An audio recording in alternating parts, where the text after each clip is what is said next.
Good evening, Mr. Mark. How be thee today? I am very well, Daniel. Your good self? Not too bad at all, thanks. We had another question. We had our first question was from Richard, which I answered in the comment section of the inland video. If you haven't seen that one, by the way, please go and check it out because it's a good one. But Claire sent us a question asking, what are some traditions in Spain that, if not followed, might be considered offensive or disrespectful by the locals? Now, we had a chat before, obviously, setting up and recording today. I honestly don't think that there's something as in a tradition in Spain that if you don't do it, you're kind of scorned at, really. There's nothing really. I suppose a tradition would be very different, where something like a bullfighting would maybe divide us a bit. But that's not if you don't do it. I mean, yeah, for example, I know one. Hang on, what about the two kisses? What about the two kisses, for example? Normally, when you get introduced to introduce someone in Spain, you give two kisses. It's not the air kisses like they do in central London, mwah, mwah, but it's two kisses, and it's custom to do so. Well, from my time in central London compared to your 0 time in central London, I can't remember ever giving anybody air kisses. So kissing one is an odd one, and the Spanish obviously greet each other with a couple of kisses on the cheek. And I always quite like that tradition, but I've always struggled with that because I never know what to do because they know I'm a foreigner. They know we don't do that. And sometimes you have an awkward moment. Do I go in? Don't I go in? It is an awkward one, and it can be awkward. I mean, I do remember one occasion, or maybe two, that I've actually gone in to give two kisses and the person's turned around and you kind of catch the side of the lip instead of the cheek. You're like, oh, hang on a second. No, sorry. It's that kind of thing. And they laugh and joke about it because it's someone that's relatively known. But yeah, I get there are people that aren't used to that specifically natural thing to do over here would find that a little bit daunting. It's more kind of cheek to cheek rather than actual full-blown kisses. I had someone slightly turn in when I went to a cheek to cheek, and I gave him a kiss on the side of the face, and that still haunts me to this day. That moment, and I wasn't trying to do that, and they looked at me rather horrified. I had to say alcohol was involved, and it wasn't quite a Rubiales type style Spain football team kiss, but it was an embarrassing moment. Right, what about other cultural differences? What about the classic one, Dan? What about lateness? Lateness, the tardiness. Tardiness.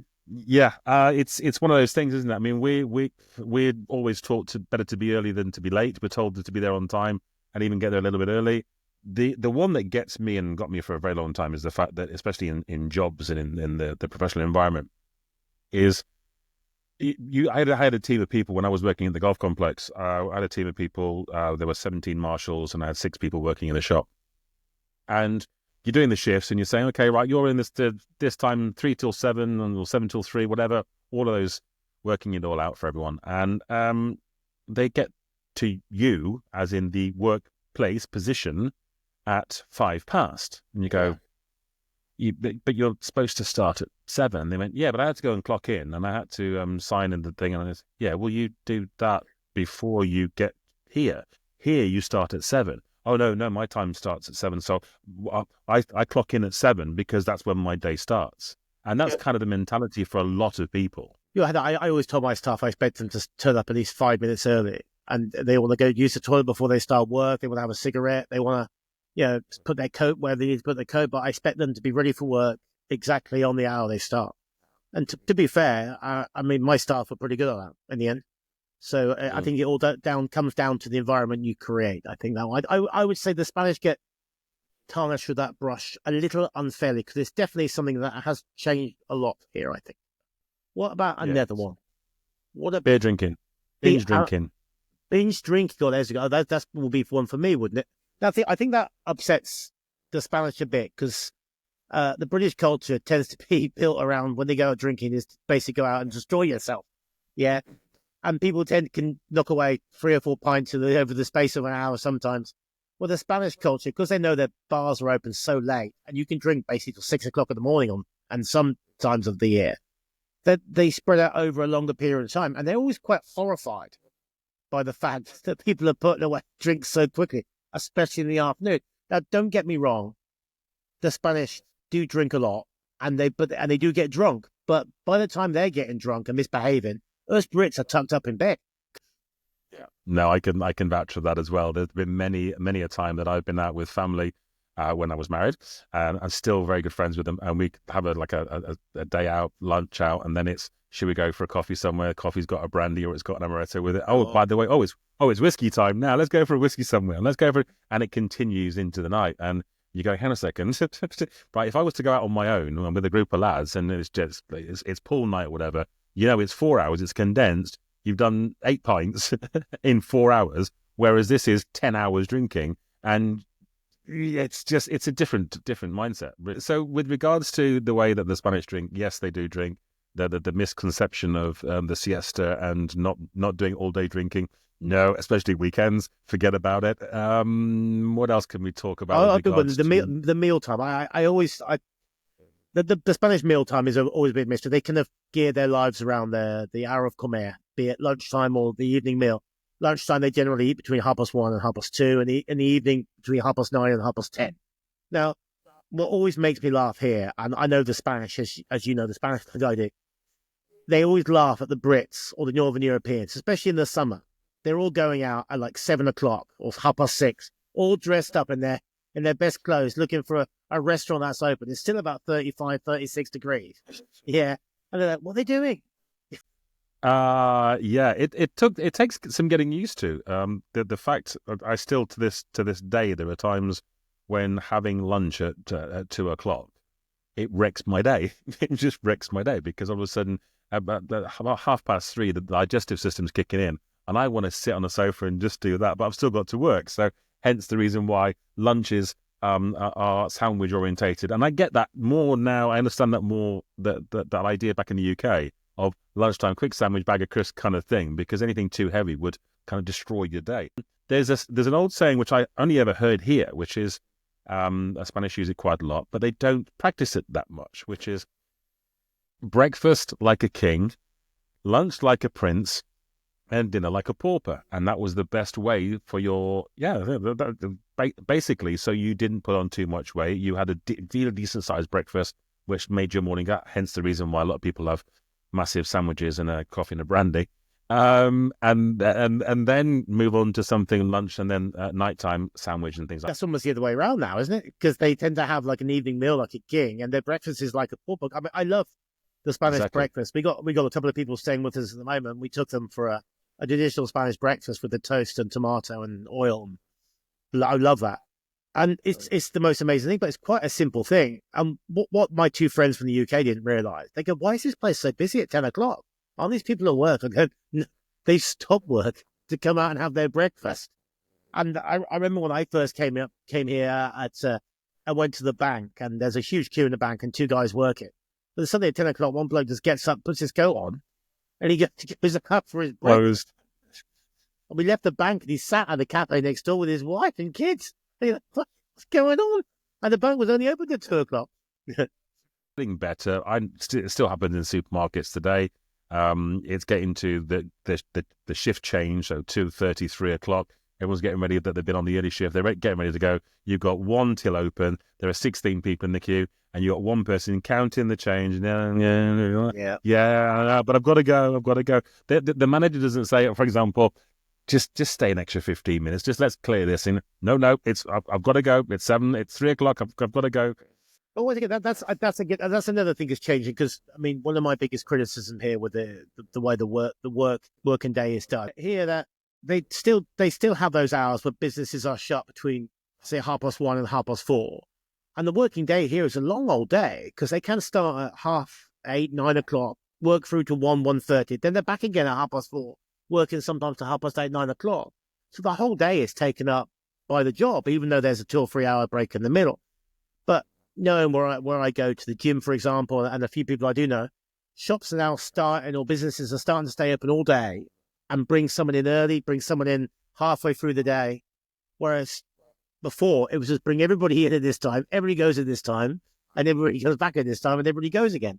So that, once again, that's a big cultural difference. But I think that may be a Northern European thing seeping into the culture here. Well, there's the proposal as well to bring down the working hours, isn't it? So from 40-hour week to 37.5 hour week. 37 and a half, yeah. But why? I know it's obviously a half an hour each day. Yeah, I do get it, but why not bring it down to 36 or What you? I 35? tell you what, you already go for my triggers now, aren't you? So yeah, I discussed that subject on the channel several times. You're trying to push my buttons. I'm sure that's a lovely idea. I'm sure that's wonderful because productivity in Spain is so high, and I'm sure the 2.5 hours lost will make a difference, especially to the public sector workers. Please see our previous videos. So for that Yeah, but one, why don't they make it an incentive though? Why not make an incentive for people that are productive, that knock the work out of the park? Why not give them to a man at the end of the week and go, by the way, you've accumulated 2 hours extra you can take off next week, for example, as an incentive. oh Dan, oh Dan, oh Dan, from not being someone employed, not being an employer. Oh, the pitfalls of the Spanish labor system. We could probably do a 2-hour video on this, I think. Me explaining the labor laws and the ins and outs of that. But I tell you what, we didn't mention a huge cultural difference is the way that people drive. Now, we've done 2 videos on that, which I incorporated parking in one. But since I've done those videos, people keep saying to me, why didn't you mention this? Why didn't you mention that? I think we could do 5 videos on the driving or the parking in Spain. That's a Easily. big difference. That's a big cultural difference. Easily. Well, there we go. Just one thing, very quickly. Thanks. You let me through.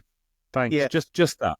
That's one simple thing that is different to the UK that isn't it? If you do that here, so someone thinks you're waving at them and they go, hi, they go back at you. Not that you're saying thank you for letting them through. The worst than that is the zebra crossing, and I'm on a motorbike a lot of the time, so I get to the zebra and you see the person, they go, are they going to stop? Are they going to stop? And I stop and wave them across, and they just completely blank me. They don't acknowledge the fact that I waved them across. But I think once again that is a cultural difference. They do use please, thank you, and things like that, but only when it's necessary. Because sometimes they don't think, well, why would I say thank you? It's obvious, isn't it? It's very similar to the likes of Denmark, Sweden. The Nord countries don't have that please and thank you like the UK does, or like the States have. It's very, I think sometimes we've said this before, over great gratitude. Is it? What's the word? Over over polite. I think when we start running out of topics to talk about, we can do a whole topic. Is it right to say thank you or not? And do the Brits say it too much? They definitely say it too much, and they almost like, oh, I'm sorry, when they say I'm sorry. I don't. I had it today that the door of the lift opened and the woman was stood there. She wanted to walk out, so I just stepped. She said, oh, I'm sorry. You're leaving the lift. I've just stood here. I just moved out of the way. You don't have to say I'm sorry. But there we go. I think that's enough. I don't know. Yeah, well, we definitely have food for thought for some other episodes, and we know that there are other things that, for example, us as Brits do. We know what we're like, for example, especially on traveling Brits with stag do's and stuff like that, and those are our customs that we take into other places that are very disruptive, which we don't pay much attention to. What people won't know here is I have a very love-hate relationship with my Britishness and my Englishness. I'm very proud of a few things and horrified by other stuff. But one of the saddest things I think we gave to Spain is the stag and hen, because I've come back from Madrid on the train several times, and the train has been packed for the stag and hen do's heading to Malaga for the weekend. So much so now that Malaga have actually banned stag and hen do's. A lot of places down here have done that, but the whole stag and hen do, I don't like this. There's a video, mate. There's a video in itself. For sure, Right. We shall do one on let's say adopted traditions in Spain. What do people, for example, the likes of Halloween, which was never celebrated in Spain, Day of the Dead, which was never celebrated in Spain. All those kind of things that we understand that the cultural changes and what people want to be inclusive and everything else, but it goes a little bit too far, I think. But yeah, we can talk about it another time. There's no problem. All right. But if anybody wants to add anything to this episode, please use the comment section below. And of course, subscribe, like, and hit that notification button. Of course, this is only our opinion, and maybe we're wrong, maybe we're right. We're just speaking from the heart. So if you disagree with us, please leave a comment, and we'll try and do our best to get back to you. We're totally open to having a conversation, a dialogue with anyone. And but join in, have some fun, let's have a laugh, and see what else we can talk about. It's all about being here to share our points of view, opinions, anecdotes, experience, but also yours. So thank you. There we go. Well, Daniel, I hope you enjoy the rest of your evening. And you, mate.